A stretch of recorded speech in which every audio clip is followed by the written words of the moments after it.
Всем привет, народ! Давненько на канале не было обзоров фонарей. Вот теперь я исправляю данный пробел. И сегодня у меня на обзоре фонарь Wurkas HD17. Старший брат фонарика HD16. Все вы, наверное, его помните. Вот у меня также на канале был обзор. Довольно неплохой фонарик. Пользуюсь им, считай, каждый божий день. Но в нем есть один такой минус, который я даже снял и показал в видео Shorts. Уже то видео, наверное, было тоже, может, примерно полгода назад. Ну и так, фонарик приехал вот в такой вот, друзья, коробке. На сей раз они не заморачивались, никаких магнитных клапанов нет, просто коробочка и коробочка. На этой стороне у нас максимальная яркость 2500 люмен, максимальная дальнобойность 220 метров, максимальная яркость красного света 270 люмен. И, соответственно, максимальное время работы этого фонарика в эко-режиме, а это у нас 5 люмен, 236 часов. Вот такая вот табличка. Да, здесь есть QR-код, я так понимаю, можно по которому перейти и найти инструкцию на требуемом вам языке. Кстати, не переходил, не смотрел, есть ли русский. Ну и здесь у нас, опять же, модель фонарика HD17, цвет черный. Построен фонарик на базе светодиодов SST40 с температурой 6500 Кельвин. Вот полный набор, ну и, конечно же, сделано все в Китае. Ну и, как обычно, на задней стороне упаковки есть такая вот табличка, где расписаны все люмены на каждом режиме. Итак, у нас есть дальнее свечение, есть ближнее свечение, ну и красное свечение. Также есть отдельный графой, то есть помесь дальнего с ближним. Давайте я все не буду зачитывать, остановимся на, допустим, высоком режиме дальнего света. Итак, высокий режим дальнего света работает на 1030 люменах всего лишь 9 минут. После чего сваливается на 620 люмен и работать может час 53. Турборежим 1650 люмен работает только 3 минуты, после чего сваливается до 600 люмен и работает 2 часа 21 минуту. Ближнее свечение, значит, высокий режим у нас 1080 люмен, может проработать также 9 минут, после чего сваливается на 650 люмен и может проработать час 54. Ну и турборежим ближнего света 1660 люмен. Проработать может 3 минутки всего лишь, после чего сваливается на 680 люмен и работать может еще 2 часа. Так, что у нас по помеси? То есть у нас есть здесь смесь, ближний и дальний. Турборежим 2500 люмен, может проработать всего лишь, друзья, 2,5 минутки. После чего сваливается на 720 люмен и еще может проработать 2 часа 25 минут. Ну и в красном свечении, то есть высокий режим, 270 люмен это максимально, может проработать всего лишь, опять же, 3 минутки, после чего сваливается на 130 люмен и работает 5 часов 4 минуты. Ну и стробоскоп работает в режиме 270 люмен, неизвестно какое количество времени, так как с стробоскопом мы с вами в основном-то так долго и не пользуемся. И так сойдет. Из полезного, что здесь еще есть? Значит, весит наш фонарик 130 грамм. Зарядка 5 вольт, 2 ампера максимум. Ну и дальше уже идут габаритные размеры, бла-бла-бла-бла-бла. Скрываем, смотрим. Видите, обратите внимание, они все время делали такие глянцевые картинки. Здесь просто матовая картинка, как бы на матовой коробочке. Вот так вот скрываем. Есть такой вот, друзья, клапанок. Вынимая клапанок, советую сразу перевернуть коробочку следующим образом, чтобы все отсюда не выпало. Хотя, ну, в принципе, упаковано хорошо, видите, и не вываливается. Здесь у нас предупреждайка установлена, то есть убрать перед использованием изолятор. Welcome Wurkas Family. Есть вот такая инструкция. Здесь все, друзья, на английском языке. Очень часто инструкции у Wurkas были и на русском, но здесь они решили как бы сделать только английский язык. Здесь описаны все режимы работы, соответственно, карта режимов. Вот. Но фонарик очень прост в эксплуатации, поэтому нам инструкция как бы это и не понадобится. Итак, в комплекте есть вот такой вот кабелек зарядки, просто обрубок. Обычно у них был целый метр кабеля, здесь же сантиметров, наверное, 20-15, Type-C на Type-C. Ну и есть вот такая вот прищепочка, да. Вот выпало еще 2 резиновых колечка запасных. Куда же без них, как всегда в комплекте. Итак, вот такое вот налобное, друзья, крепление. Крепление, в принципе-то, точно такое же, как и, соответственно, мое. Мое уже, видите, такое не новое, замусоленное. Вот такая вот разница после эксплуатации. Ну, конечно же, работать в гараже. Частенько берешь и там не особо чистыми руками. То есть, туда-сюда его либо на зарядку, либо переключаешь режимы, либо сваливается там с головы, допустим, если я ношу зимой какую-то кожаную шапку. Вот, и скажу, что довольно неудобно. Здесь сделано это одно, что здесь нет вот этих вот силиконовых вкраплений, точечек. То есть даже с кожаной шапки оно у меня сваливается, бывает. Здесь точно такая же картина. Вот. Но вот по этому креплению я вам скажу, что это крепление будет, не знаю, в миллион раз лучше, нежели вот это вот резиновое крепление. Можете полистать мои видео шортс, я там сделал все это отдельным видео, оно называется там что-то «У меня проросли рога», что-то в этом роде. Дело в том, что вот эти вот штуки очень сильно впиваются в лоб, даже, друзья, до боли.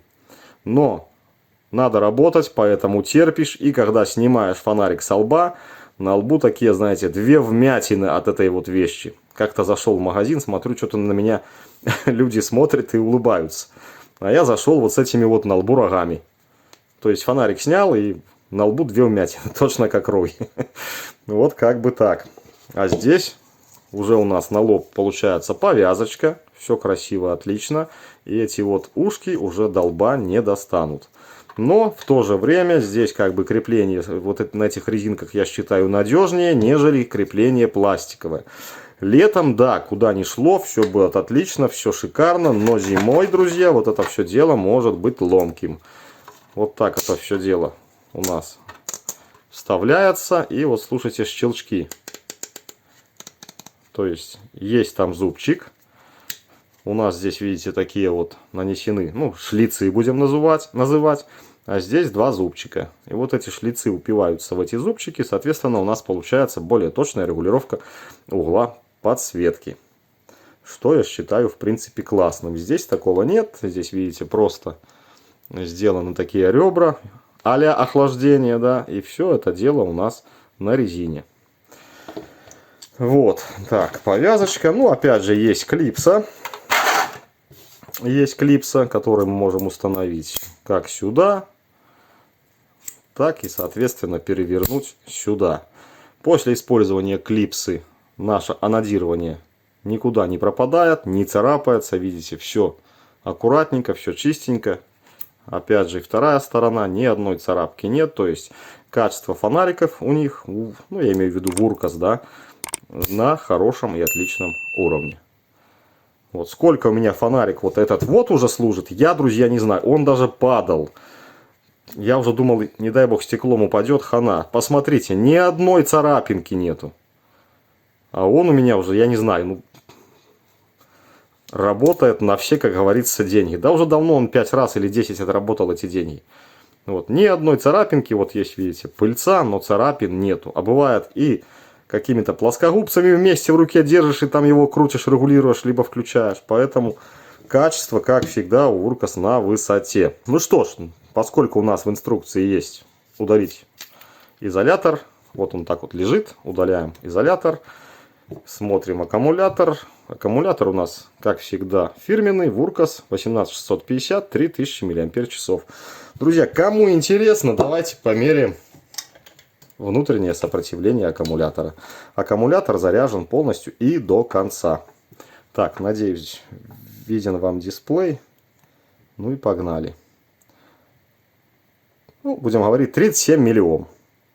4,15 вольт. Вот так он у меня зарядился.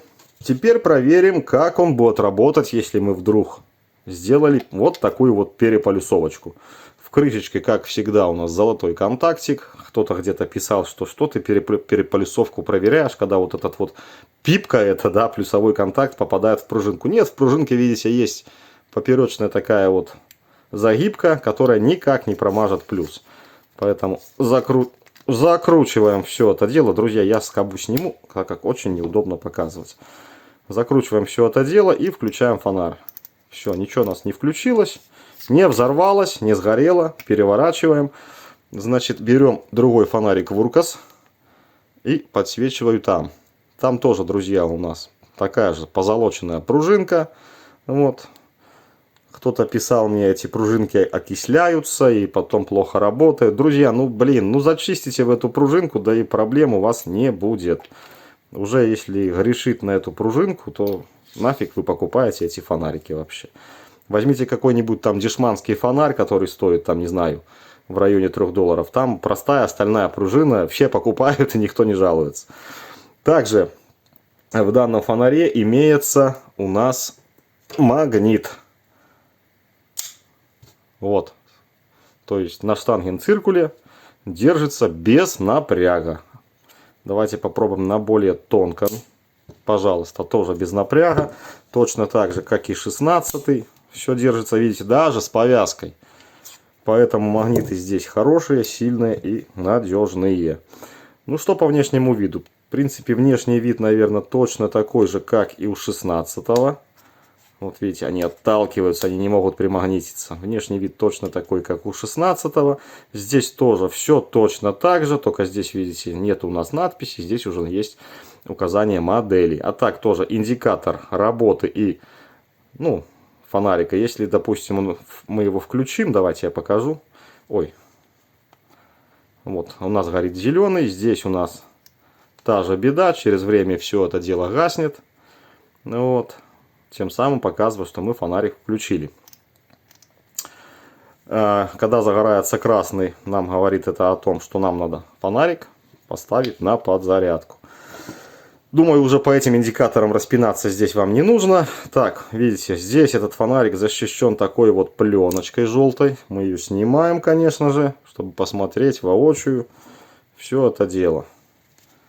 Вот, различие у нас уже в центре 2 светодиода в 17-м, в 16-м был 1 светодиодик. А так, в принципе-то, как бы все и одинаково.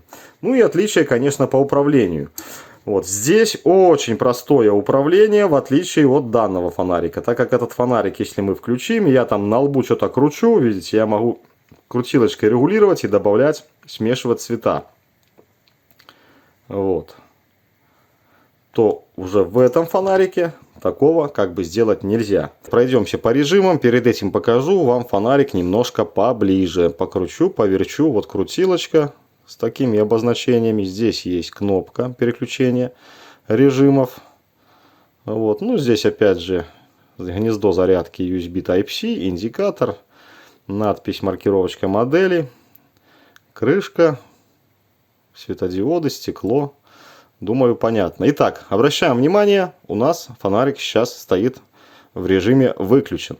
Конечно же, хоть крутилочка вот это вот имеет и хорошие, друзья, такие вот щелчки тугие, но согласитесь, где-то в кармане, в сумке это все дело каким-то образом может включиться. И хорошо, что если оно включится, допустим, в режиме 5 люмен. Ничего страшного не произойдет, но поскольку у фонарика есть память, и он может включиться в высоком режиме, то здесь уже чревато дело, возможно, даже пожаром. Ну да ладно, мое дело рассказать, ваше послушать и прислушаться, допустим.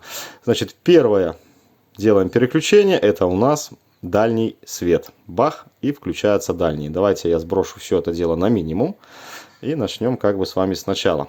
Итак, вот у нас свечение, экономный режим 5 люмен. Делаем переключение либо краткими нажатиями, либо длинным удержанием. Давайте краткими посмотрим. Итак, эконом, низкий, средний, высокий и двойное турбо. Турбо. Нажатием опять сбрасываем вниз и можем регулировать долгим удержанием. Смотрим. Вплоть до турборежима. Фонарик моргнул, сказал: друг, я в турборежиме. Надеюсь, это ясно и понятно. Вот у нас какой-то там средний режим, и мы хотим турбо. Двойное нажатие, сразу турбо. Друзья, еще двойное нажатие включает у нас режим ближнего свечения. Если мы сделаем еще одно нажатие, ближнее свечение отключится. Опять двойное турбо, опять двойное ближнее свечение. Нажимаем, держим. Ближний отключился и пошла регулировка дальнего. Почти такая же настройка режимов и в, соответственно, ближнем свечении. Переключаем на ближний. Давайте я тоже сброшу все это дело в ноль. Ну, не в ноль, а в экономный режим. Вот у нас самый низкий экономный режим. Опять же, 5 люмен и те же режимы. Так, не нажал. Средний. То есть низкий, средний и высокий. Двойное нажатие турборежим. Следующее двойное турборежим на дальнем свете. И тут уже обратите внимание. Нажимаю, держу. Дальний не отключается. То есть регулировки никакой не происходит. Дальний можно отключить. Опять же однократным нажатием. И все это дело сбросить. Либо поднять свечение ближнего. То есть как вам будет угодно. При этом фонарик очень довольно неплохо греется. Вот уже, не знаю, градусов под 60, наверное. Или 50 с копейками он в руках нагрелся за такой короткий промежуток времени. Поэтому у нас и срабатывает термоконтроль. И сбрасывает все это дело на более меньшие люмины. Думаю, тоже с этим понятно. Ну и у нас остался, грубо говоря, красный режим, который работает, в принципе-то, как бы точно так же. Только сейчас я его тоже сброшу на минимум. Вот это у нас такой низкий режим. Дальше идем мы на кратким нажатием на средний, на высокий. И двойное у нас включает стробоскоп. Опять же, одно касание, либо нажатие выключает стробоскоп. Друзья, яркий очень свет этот вот красный. Просто, если перевернуть в глаза, то смотреть на него просто нереально. Давайте тоже на минимум сбросим. Также, видите, удержанием все это дело можем регулировать. Вот я держу, увеличиваю и уменьшаю. Вот если так еще как-то можно глазами смотреть, то, допустим, вот так уже трудно смотреть глазам. А так вообще не посмотришь. То есть очень-очень яркий красный свет. На этом, друзья, все. Вот такие простые режимы. Думаю, фонарик для каких-либо там рыбаков, охотников будет просто супер. Так как, допустим, в ночное время, там, не то при охоте, не то во время рыбалки, с ярким белым светом, не то с желтым особо не посидишь, так как все мухи и комары слетаются. Ну а на красный свет это все дело слетается не так уж много, да, комаров этих. Поэтому вот рыбаки, наверное, и предпочитают вот этот вот красный свет. Ну и, наверное, и червей лучше видно, если копать по месту. Я не рыбак, в прошлом был рыбаком в детстве, сейчас уже не рыбак. Мне главное, чтобы он работал хорошо на основных вот этих вот режимах и, соответственно, помогал мне в работе, в ремонте, допустим, автомобилей. Все, идем на улицу, посмотрим, как и что он там освещает. Ну что ж, народ, у нас кромешная темнота, видите, вдалеке все в фонарях. Вот здесь горят у меня тоже в клумбе фонарики. Итак, погнали. Дальний свет 5 люмен, то есть экономный режим.